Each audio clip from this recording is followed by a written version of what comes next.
Hi everyone, welcome to Carpe Diem Sailing. Thanks for joining me. If you're new to the channel, my name's Marco. I'm a Sail Canada cruising instructor, and in today's video we'll be talking about coming about or tacking.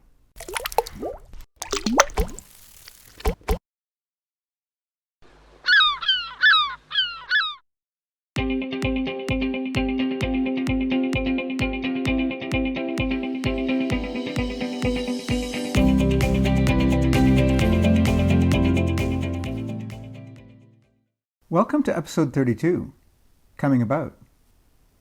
If this is not new to you, you might want to keep watching anyway, as I share some tips that can make tacking smoother and easier for you. For show notes and helpful checklists, please go to www.carpediemsailing.com/shownotes. I have included a link in the description below. And now, let's get started. There is a common saying in sailing that the wind is always coming from where you want to go, and that certainly seems to be the case. Since a sailboat cannot sail directly into the wind, it has to sail at an angle, about 45 degrees, essentially zigzagging upwind. When the boat turns with its bow going through the wind, that's called coming about, or tacking. A series of tacks to gain an upwind destination is called a beat, or beating. Let's take a look at a single tack. The boat is sailing as close to the wind as it can. We call this sailing close-hauled. When the decision is made to turn, and that is based on many local factors, the boat turns roughly 90 degrees. The sails cross over as the boat passes through the eye of the wind. The mainsail on its boom looks after itself, but the headsail has to be sheeted in on the opposite side. The steps for doing that smoothly and effectively are coming up. They will be followed by a demonstration. Just as with many sailing maneuvers, the order comes from the helm. When the helm is ready to come about, they order ready about. At that point, their job is to keep the boat powered up and sailing close-hauled. They look to windward to make sure all is clear before turning. If new to coming about, it is helpful to pick a landmark to windward at 90 degrees to lay the boat on so that you do not oversteer the turn. The active sheet is made ready to let go. The lazy sheet is made ready to be sheeted in as the sail blows across the deck. The crew then reply ready port and ready starboard.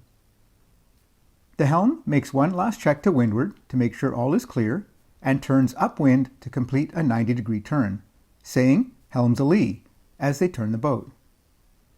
The active sheet is quickly let go as the sail starts to luff. Some sailors like to backwind their headsail to help turn the boat. More on that in the demonstration. The sheet on the opposite side of the boat, the new active sheet, is pulled in as the sail blows across. The sheet is hardened as the sail clears the shrouds and it is trimmed for close-hauled. So now let's watch a demonstration broken down for clarity. As I said, first thing that happens is the command from the helm, ready about. The boat is kept sailing close-hauled while the crew get ready. The active sheet, the one under load, is made ready.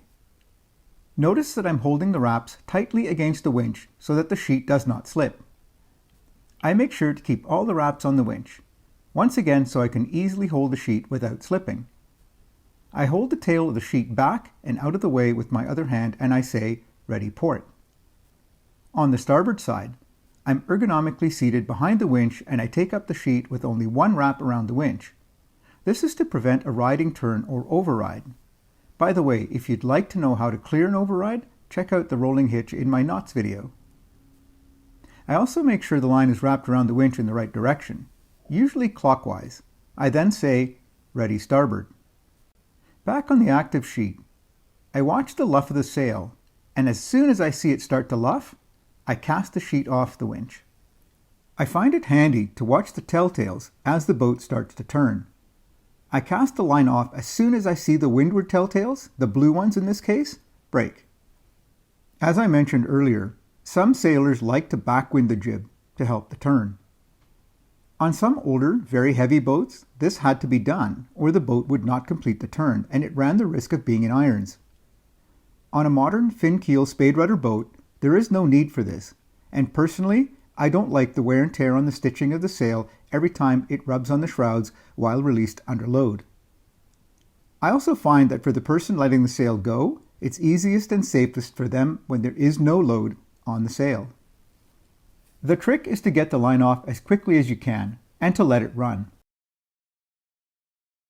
On a self-tailing winch like this one, you have to flip it off like a skipping rope or the sheet will catch on the self-tailing guide.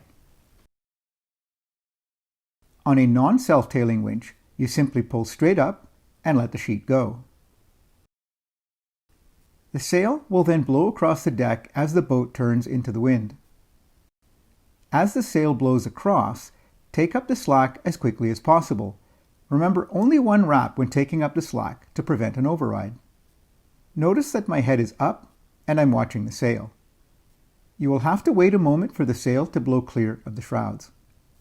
You'll then have one last chance to take up the slack before the sail fills with wind. Timing is everything. You will have to get extra wraps on the winch before the sail starts to pull back. Here you see the benefit of my ergonomic seated position behind the winch. I can go right into wrapping the winch. Notice that I'm wrapping with one hand, with a closed fist, and keeping the tail out of the way with the other. Never use your fingers to guide the line onto the winch, as I'm doing here, as injury to your fingers may result.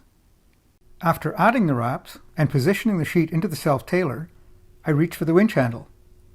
The stronger the wind, the more wraps you'll need. Sheet winches on bigger boats are usually geared with at least 2 speeds. They are not meant to be ratcheted back and forth. Grind on high gear first, and when the work gets heavy, switch to low gear by grinding in the opposite direction. In this slow motion clip, you can clearly see the difference in the speed of the drum as I grind in one direction, then the other.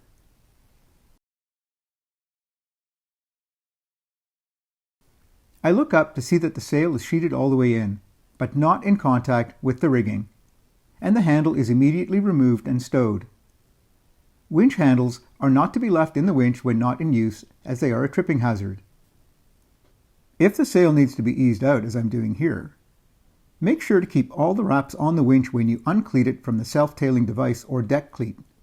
That way, there is a lot of friction and you can easily and safely control how much of the sheet is eased. The placement of my hand here is my preference, but some people feel safer to control the pressure on the wraps with a flat hand, as you see here. Either way you do it, just make sure to keep enough wraps on the drum to safely and effectively control the sheet. Now let's take a look at a tack in real time, and then we'll look at it broken down one last time.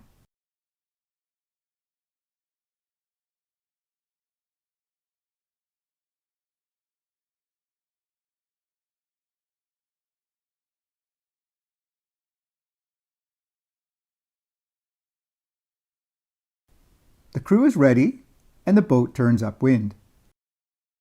As the sail luffs and the wind pressure comes off the sail, the active sheet is let go. The crew then waits for the sail to blow across and clear the shrouds, and then sheets it in as the boat settles onto its new course. New episodes go up every second Wednesday at 6 p.m. See you next time when I talk about preparation for departure. Thanks for watching. Until then, I wish you all fair winds and following seas.